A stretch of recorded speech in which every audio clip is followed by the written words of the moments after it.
বিসমিল্লাহির রহমানির রহিম।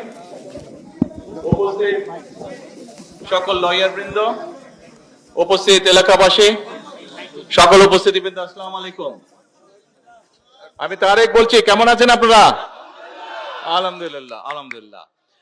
আজকে আমরা এখানে নতুন কোর্ট বিল্ডিং এর ভিত্তিপ্রস্তর স্থাপন করলাম।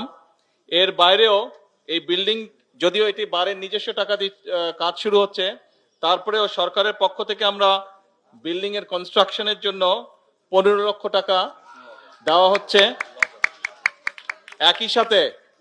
একই সাথে কোর্ট লাইব্রেরি যেটা আছে, লাইব্রেরির বইপত্র কেনার জন্য 3 লক্ষ টাকা বরাদ্দ করা হয়েছে, দেওয়া হচ্ছে, এবং মসজিদটির জন্য 5 লক্ষ টাকা এখানে দেওয়া হয়েছে।